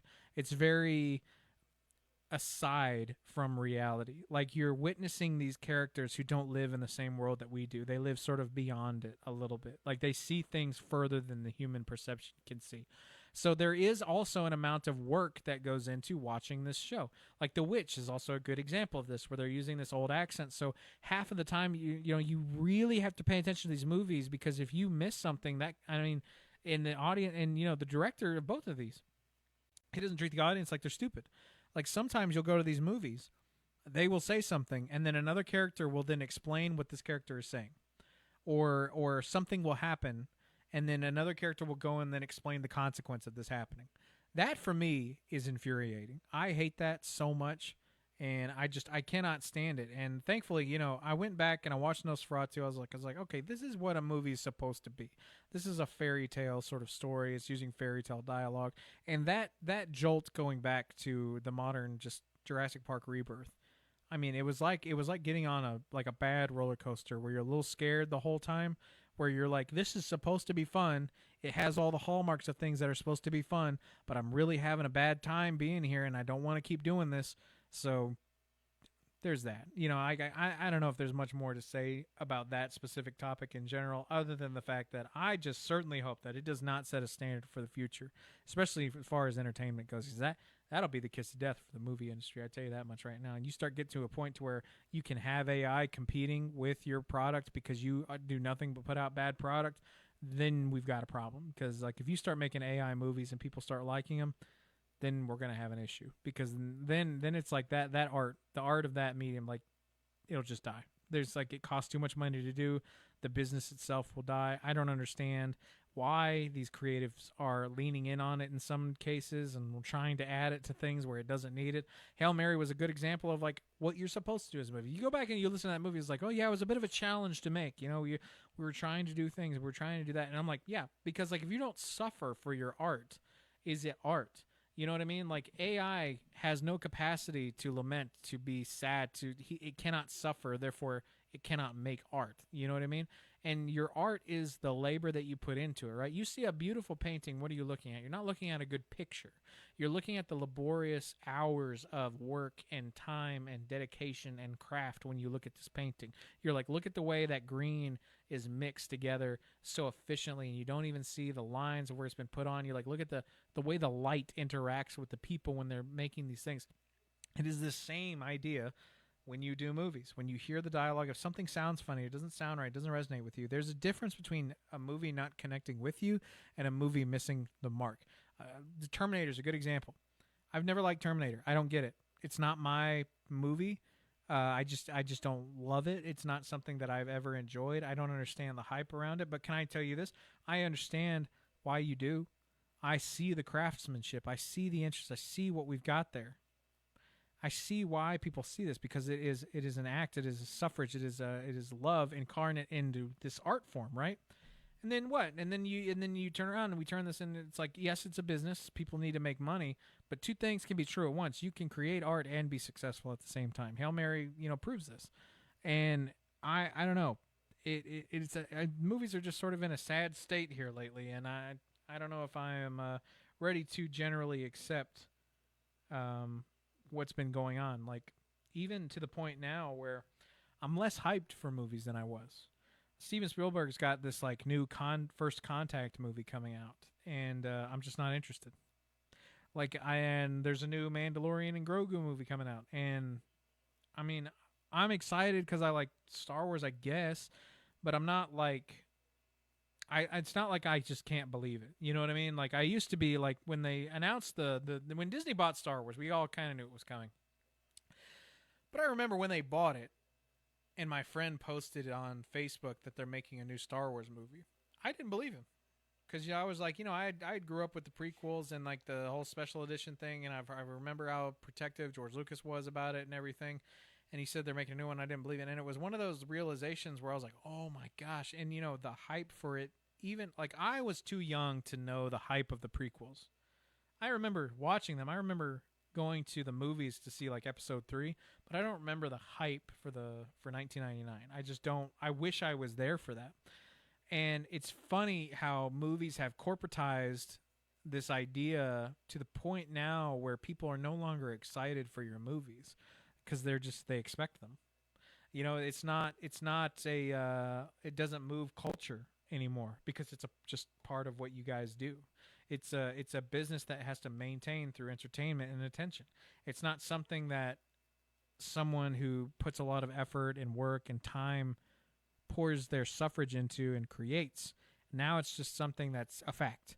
Oh, there's a new a Star Wars movie coming out. Oh, how many Marvel movies can we get before we're not interested anymore? Like, did anyone has there been a movie since Endgame, as far as Marvel goes, where people were like, that changed my life? You know what I mean? Joey Ram jumps in and says, I agree, the 90s were peak. And I think literally. I don't mean just like peaked as in it was the best, but I mean like on a graph. I bet you if you watch the 90s where movies were being hyped up and excited for, your peak is going to be the mid to late 90s. And then after that, what happened? I don't really know. I tell you what happened is CGI got cheap. Computers took over and did a lot of the industry, and things were pushed forward very quickly. And both some of the greatest filmmaking and some of the worst has come out of that. We've got things like Pixar and all these animation studios, DreamWorks and all this that comes from that. I'm all about that. But it allowed filmmakers to say, oh, we can save a buck, So instead of leaning into an artist who, you have to be pretty decent, have a creative mind, have something to say, it turned into, we need a guy who will do this for us. And that's kind of where we're at now. And I just don't abide it. I just can't. I don't like it at all. And I think it's creating generationally boring content. And this is something that has happened in the movie industry for a long time, where movies, they go through periods of highs and lows. But this low in particular seems to be it rots itself a little bit, where you've got this idea that movies are supposed to be this specific thing, and it's like that idea doesn't exist anymore. The movie is the product. It always has been, but it's turned into, there's no standard anymore. There's no quality standard. It's like it's like the standard is how much many dollars you've made. The standard is now how expensive was it? How much money did it accrue? Does it a long-term cost? Is it something that we can franchise? Is it something that we can make a spin-off of? Is it something that we can make a sequel for? Rather than doing the artistic work, putting it into visual format, and directing something amazing. All right, we're going to take a break here and then be back with more Unleashed with Chewy, sponsored by our friends over there at Burl's Termite and Pest Control. Stay tuned after this. Hey, it's Chewy, and if you've got pests, you need the folks that I trust. Burl's Termite and Pest Control. They're right here in the heart of Estill Springs at 101 North Main Street, taking care of everything from termites and ants to spiders and those little critters that love sneaking into your home. Burl's is family-owned, they're local, and they've been protecting homes around here for years. So don't wait, swing by or check them out over there online at burlstermite.com. Burl's Termite and Pest Control. They'll treat you right and treat your home even better. Nothing celebrates victory like a good cigar. The starting lineup with Joe and Chewy is presented by Loco in Winchester, home of locally roasted Loco coffee that keeps Franklin County fueled every morning. And win or lose, Loco is the place to relax with premium cigars, craft beer, and natural products that help with sleep and stress. Start your mornings with us and a cup of Loco coffee, and you can celebrate those wins later with a victory cigar. Loco in Winchester, fueling Franklin County mornings. This is Daryl from Columbus, previously from the Paul Feinbaum Show. Check in scissor hands. I'm the wrong guy to ask, but what's the secret to a good haircut? A good haircut makes you feel confident. You know what I'm saying? Yeah. Like, when you get that haircut, you're going to walk out that barbershop, you're going to look in the mirror, and you're going to be like, yeah, that's it. And you're going to tip the barber. The Paul Feinbaum Show, weekdays at 3 Eastern on the ESPN app and on the SEC network. Why choose More Courtney Funeral Home? Well, they're a fifth-generation funeral home taking care of the people of Franklin County since 1905. They're committed to serving you, dedicated to providing personalized, professional, and compassionate service to help lighten your burden and help you out during these difficult times. More Courtney Funeral Home, 300 First Avenue Northwest in Winchester, 967-2222. More Courtney Funeral Home.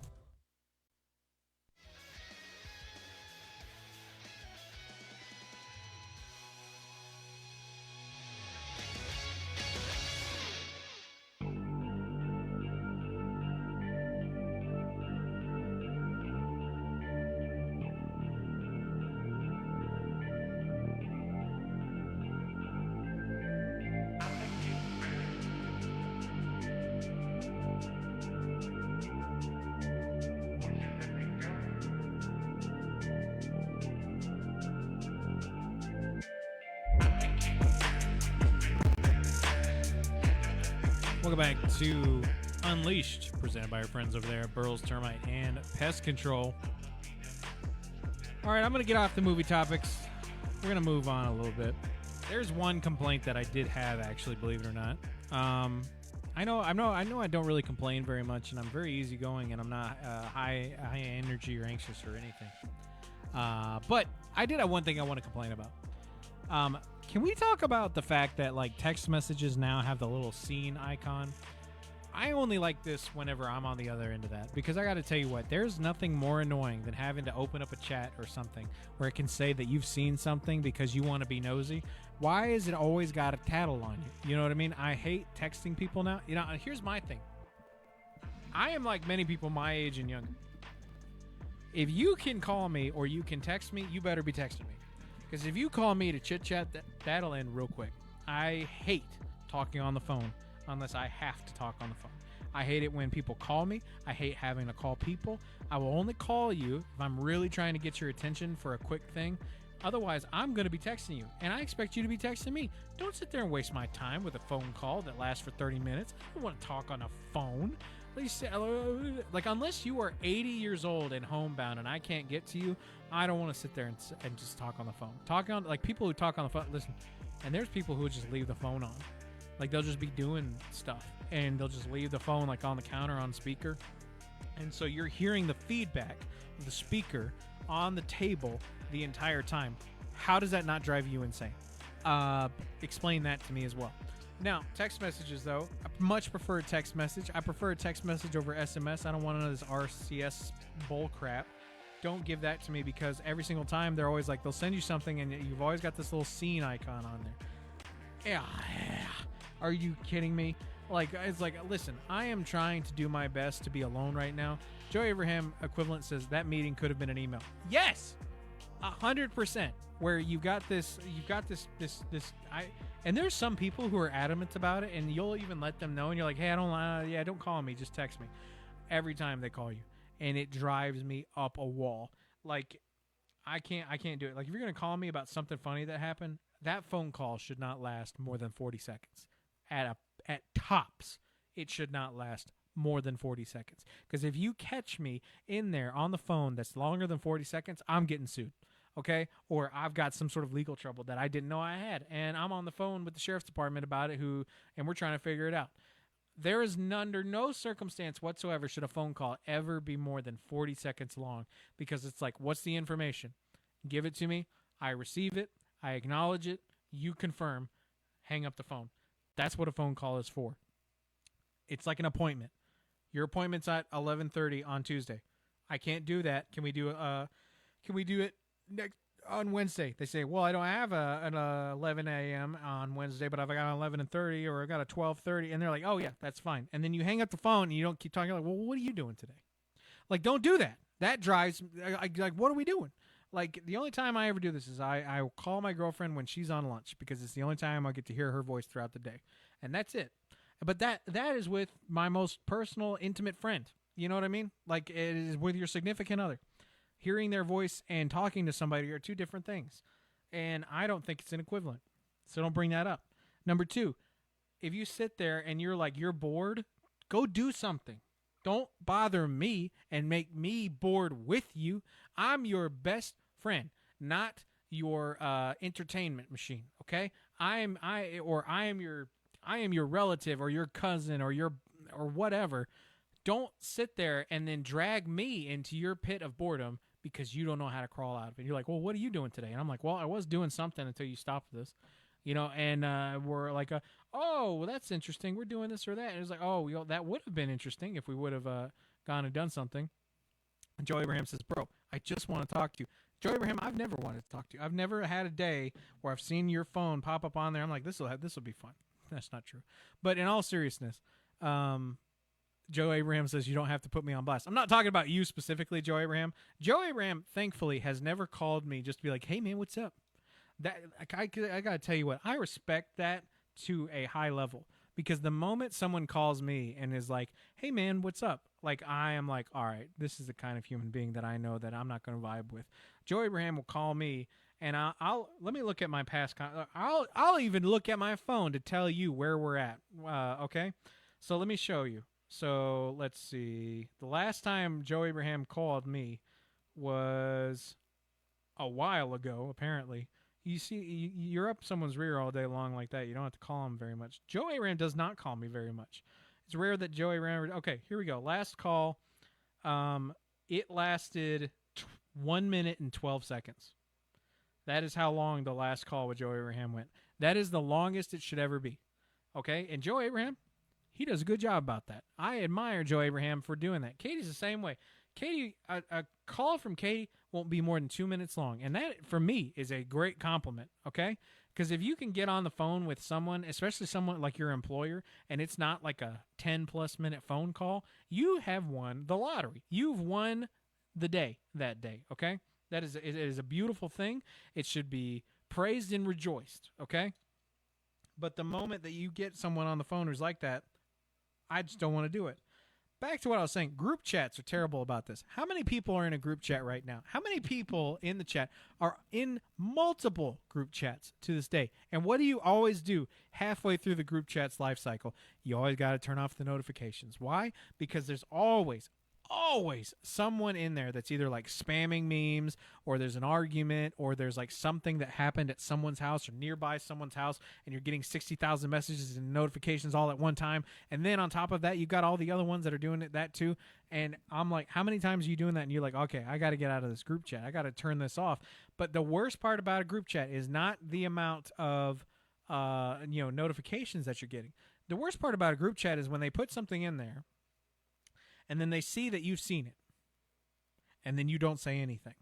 And then that person comes up to you and is like, I saw you saw that in the group chat. Why didn't you say anything? What am I supposed to say to LOL? What do you want me to do? Like, it's like, oh, did you see that thing? Yes, I saw that thing. What do you want me to say about it? I'll talk to you. If I have something to say, I'll tell you about it. But if I didn't say anything, that doesn't mean that I didn't see it. That doesn't mean that I'm ignoring you. That means that I don't care. Or it's like I received the information. Do you need a confirmation that I saw the meme about the baseball bat going inside somebody? No, I don't need that. I could just say, oh, look at that. What a horrifying thing. And then move on.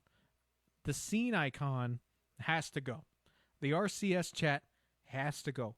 Classic SMS. I want to be on a Saturday afternoon, get a text message from your long-lost cousin telling you about a puppy that he's lost and you have to come find it. I want to be able to look at that message and put my phone right back down. And then not have to hear about the next time I see this person, oh, why didn't you respond to this or that? Or why didn't you know about this or that? And I don't want to hear it. I'm tired of it. I'm tired of the constant communication. I've thought about this. Is it not strange that 30 years ago, you could describe to somebody, hey, in 30 years, you're going to have a little computer in your pocket that's going to let everyone else know where you are all the time. You will be accessible all the time. You will never have a time or a place where you can be privately because they will always have an ability to get a hold of you. Now, I'm sure companies and all this other thing, that's a genius move. Used to be the telephone used to be on the wall at home.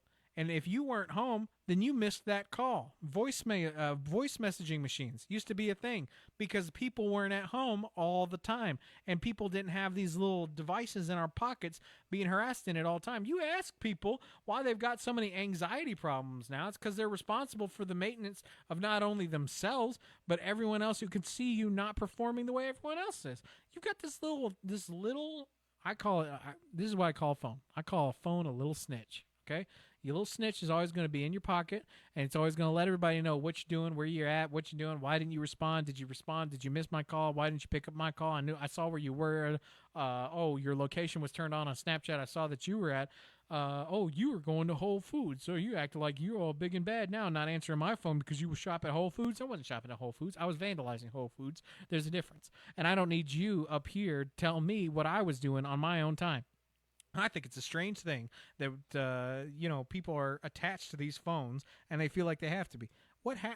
Again, and maybe I'm just nostalgia pilled this afternoon, but I am partially envious of the days where your phone was at home and if you weren't home, you didn't get the call. You know what I mean? That seemed like a simpler time. Just 100 years ago, how many people were you... how many people's opinion did you have to care about? If you were a grandfather, maybe 30 at the most, your immediate family and people around you. Nowadays, everyone has to behave appropriately, and because we're all online, we're all connected. So how many hundreds of thousands of people are watching you every single day, and now you're subjected to them? It's like, yeah, you're probably going to have some issues if you keep doing that. Joey Ram says, it's a weird anxiety to leave home without the phone these days. Exactly. And that used to be... It would be weird. It used to be weird if you had a cell phone. It was like, oh, you have that? Because first it was like car phones, right? My aunt had a car phone, and I thought that was the coolest thing since sliced bread.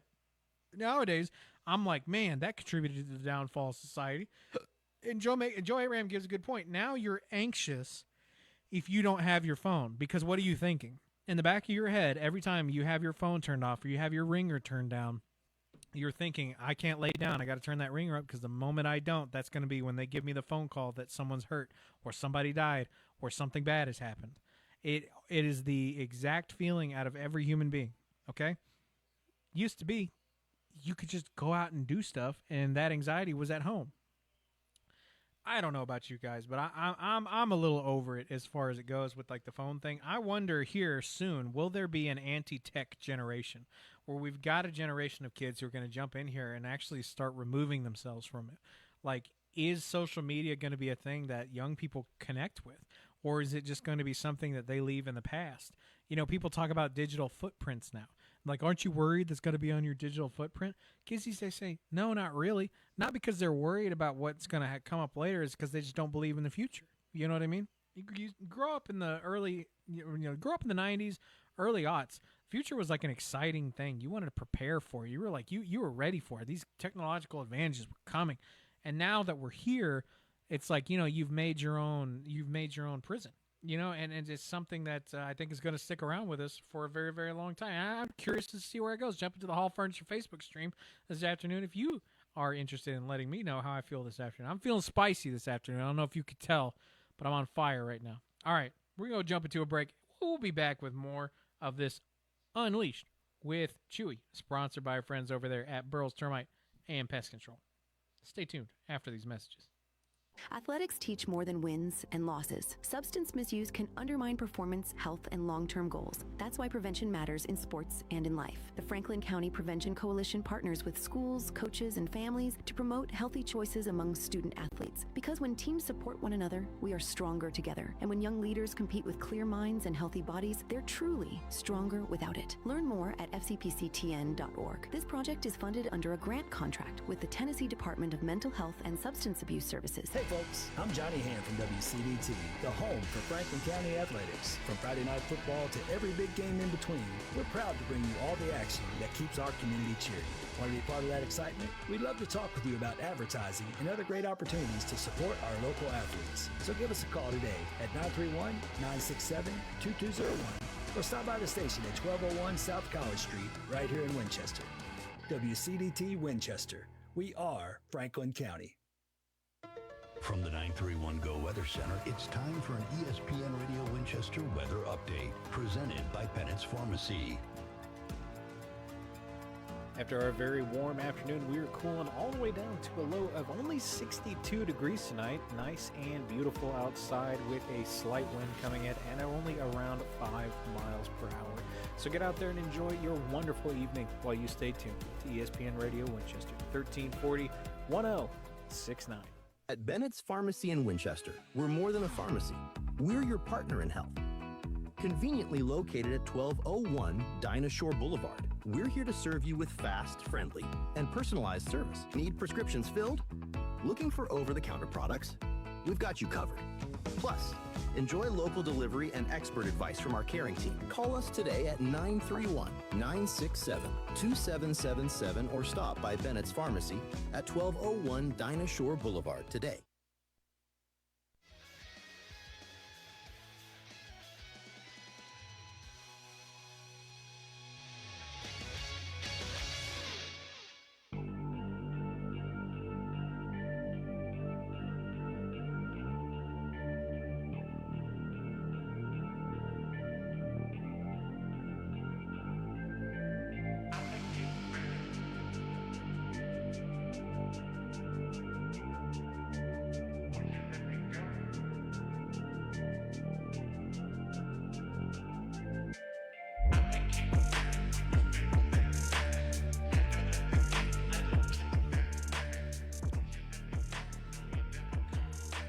Welcome back, ladies and gentlemen, to Unleashed, presented by our friends over there at Burroughs Termite and Pest Control. I am Chewy.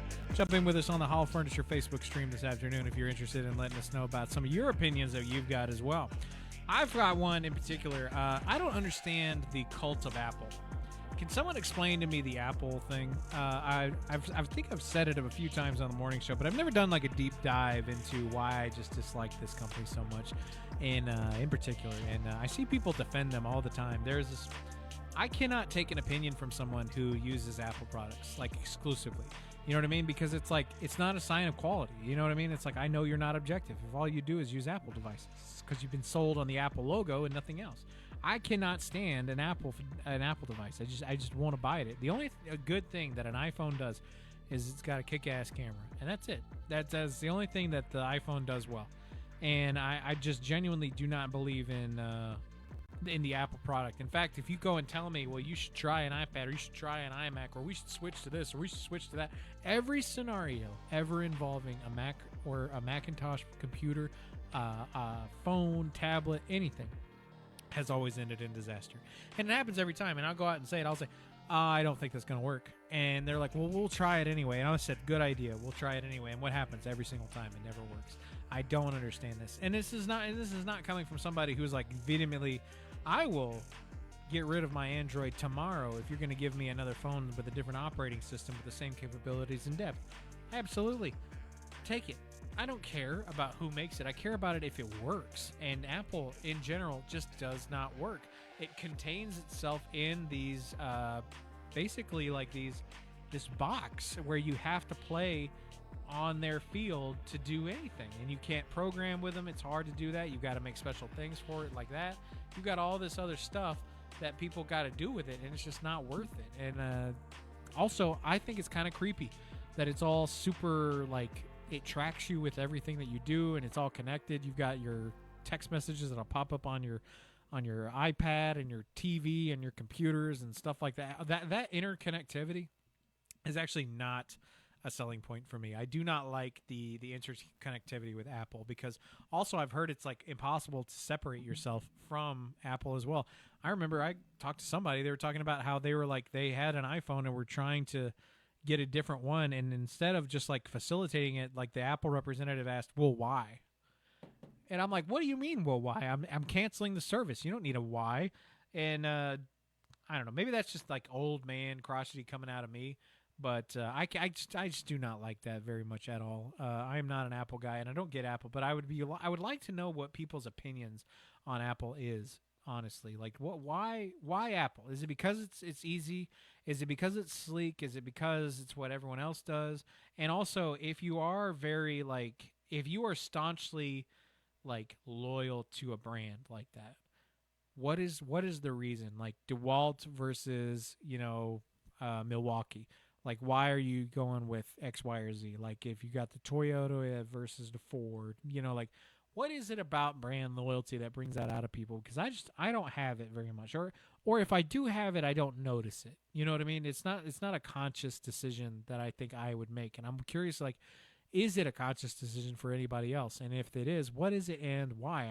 I'd like to know this. And I'm not talking about like food brands, like that's different. That's taste. I'm talking about like, why do you like Whirlpool versus like General Electric? Stuff like that. It's a conversation point that I'd like to have on the show this afternoon. All right. Let me see else. What do we got here? We were talking about group chats earlier, and I think the group chats are sort of like the worst version of that, and I can't stand it. But anyway, moving on. We've talked about a lot of things today. We're pushing through here this afternoon. We're working there. I've run out of ideas. Let me ask you this: when you get on an airplane and it's got assigned seating, and you have a window seat, are you willing to trade that window seat for someone to come on and get on the plane with you? That is something that I would like to know. I feel like I would if I was like in there, because I'll crack under the social pressure. I'd be like, oh yeah, sure. You know what I mean? But I don't know.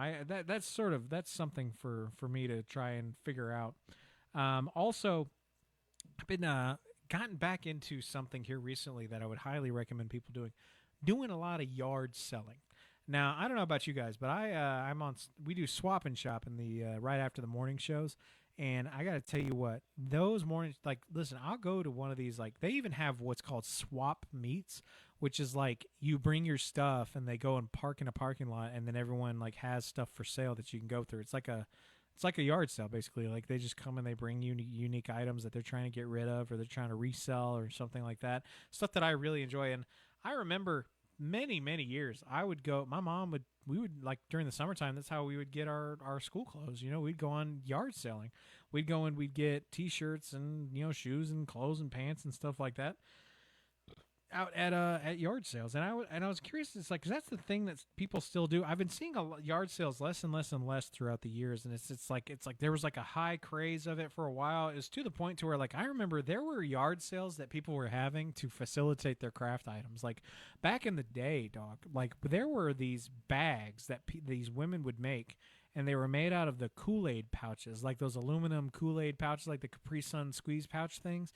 They would sew them together and make like purses. And I remember seeing this, and women would be like selling them at yard sales. Like they would do the thing, then they would have a yard sale and say, hey, well, since you're out here, would you like to buy one of my purses? And then they would go and buy the purse. It was really interesting. And I didn't know if, like, is that over? Like, are people still out there hunting in yard sales and going to garage sales and stuff like that? Genuinely curious. Because for me, like, I don't know. Like, I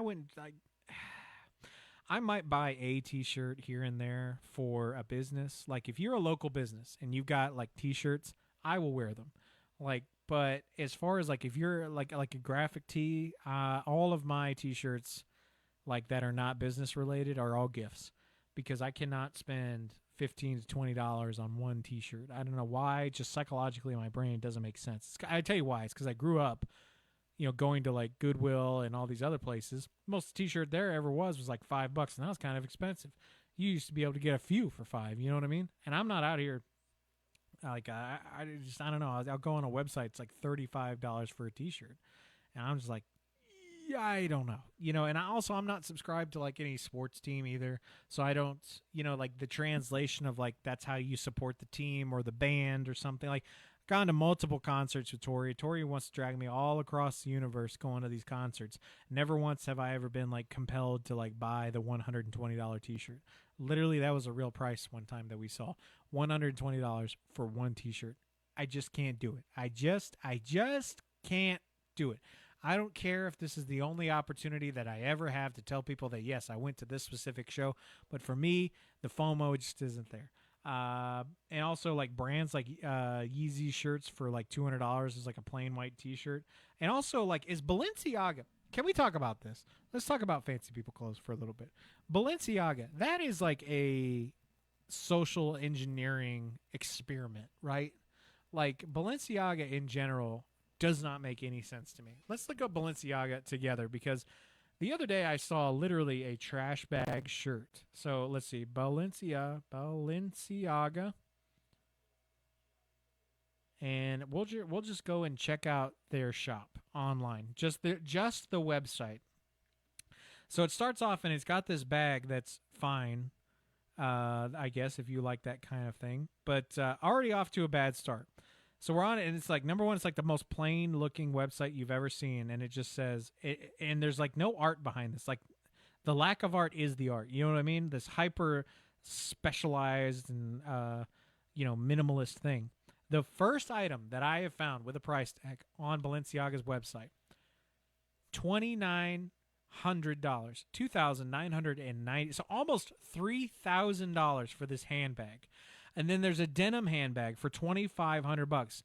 Rodeo handbag, medium, $4,700. LE basket. So this one isn't even really a purse. It's just a closable basket with some leather handbag handles on it.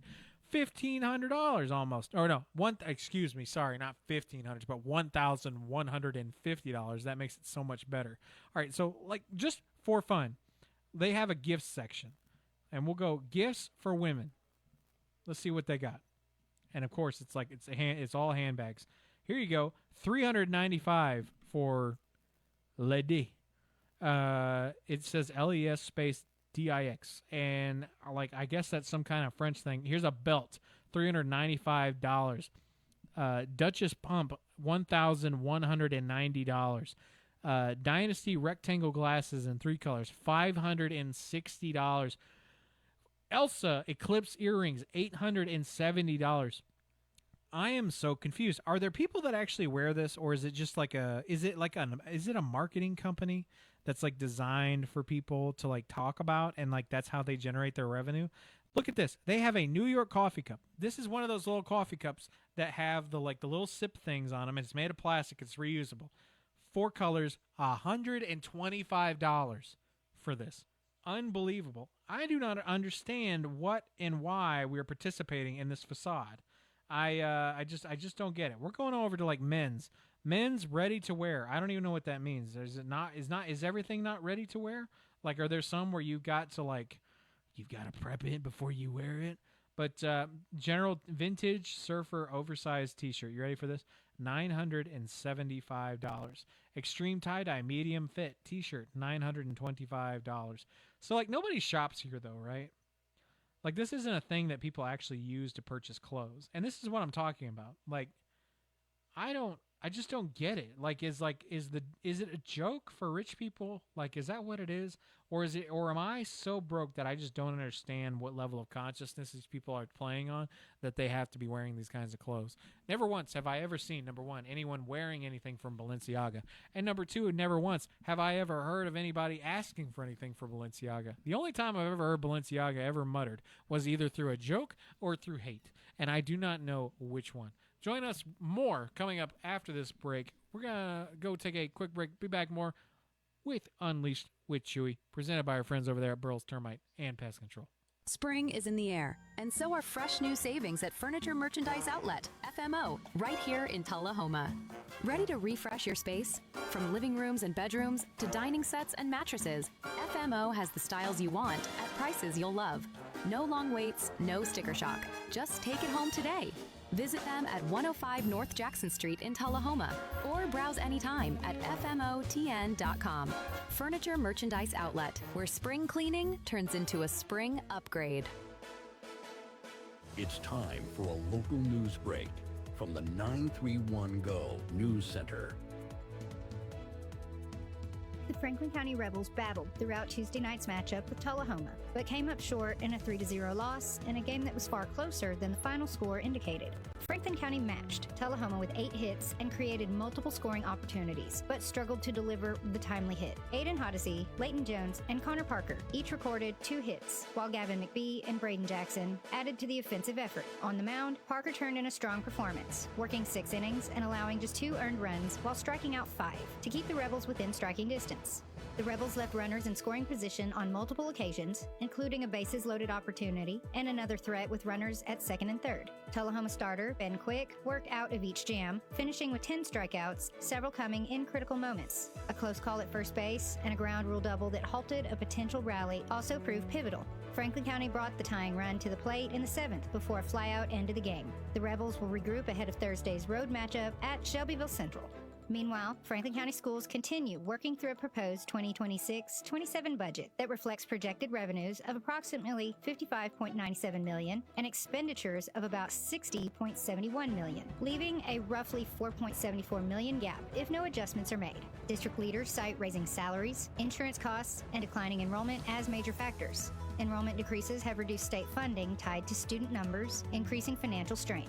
However, administrators emphasize the discussion is about more than deficits. Leaders point to academic progress and efforts to improve outcomes, suggesting the challenge may be as much about public perception as performance. As the budget process continues, officials face the dual task of managing financial realities while working to rebuild confidence and strengthen enrollment. For more local news and sports updates, visit 931go.com. Stay informed and stay connected to your community with ESPN Radio Winchester. When it comes to caring for your loved ones, choose a name you can trust.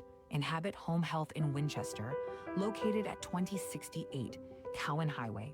We're here to provide compassionate professional care right in the comfort of your own home. From skilled nursing to therapy services, our team is dedicated to helping you or your loved ones achieve the best quality of life. Call Inhabit Home Health today at 931-967-0633 to learn more about our personalized care plans. This is Unleashed with Chewy, powered by Burl's Termite and Pest Control on ESPN Radio 1340, 106.9, WCDT, Winchester.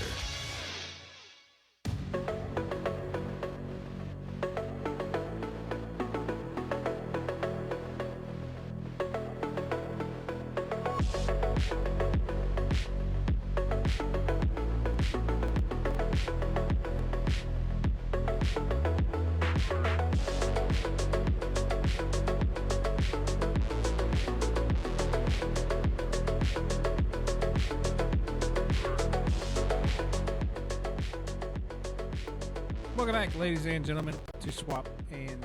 No, that's not it.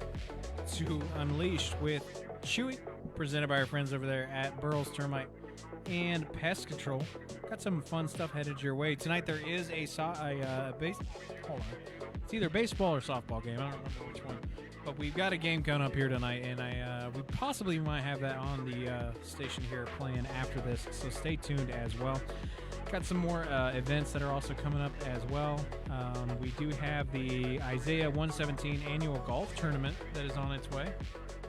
This tournament is on April 25th from 1 p.m. to 5 p.m. over there at the Willowbrook Golf Club, 6751 in McMinnville. $450 per team. Also, the Belvedere Vireman Volunteer Fish Fry is headed your way. This is going to be on April 25th as well. 4 p.m. to 10.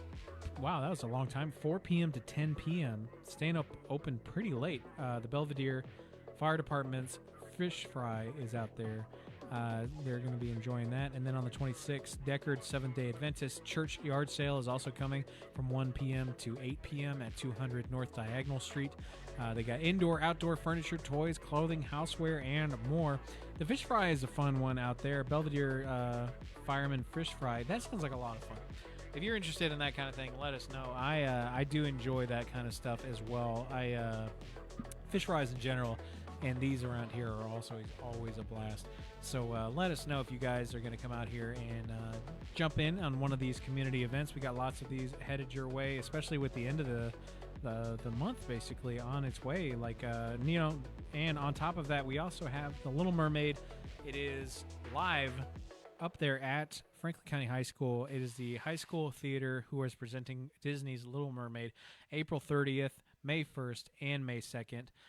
First two at 6 and then May 2nd at 2 p.m. at the Franklin County High School Auditorium. Head on out there if you are interested in going and supporting those kids. I know that we all are, so we will probably be meeting you out there as well. The Belvedere Fireman Fish Fry, the Belvedere Firemen, the volunteer fire department, they got a lot of really good guys out there. I believe Steve Macon, I believe that's Belvedere. He may be somewhere else, but I believe he's Belvedere. One of the coolest guys you could ever meet is Steve Macon, and head on out there and go and support them. These guys are doing their best to go out and help the community with all of this impressive things that they're doing out there. They've been working hard as EMTs and firefighters at the same time. All of this stuff is available over there at 931go.com. If you want to head on over there, you can head over to 931go.com. Take a look at all of the things that are coming up on the community calendar, and you also get access to news stories and all these other things as well. We've got news recaps. Katie has been dropping all kinds of fun photo galleries and stuff like that. She goes out there to those games. She takes these pictures, and then you can go online to 931go.com, and you can go and get these pictures for free. That's right, for free. You can go on there and go and do that. And it's not something that is super cheap or easy to do. And she does it out of love of her heart for these kids. So head on out there and go and go see these articles. Go around and talk about some of these articles. Let all these kids know that, hey, we hope you guys continue to do well. This is your opportunity to go out and do that. 931Go is also your number one repository for anything and everything happening in Franklin County. We've got obituaries, jail reports, community calendars, all kinds of stuff over there. All right, folks, I think we're just about to head out this afternoon. I appreciate you for, continuing to stick around for this experiment that we're calling Unleashed with Chewy.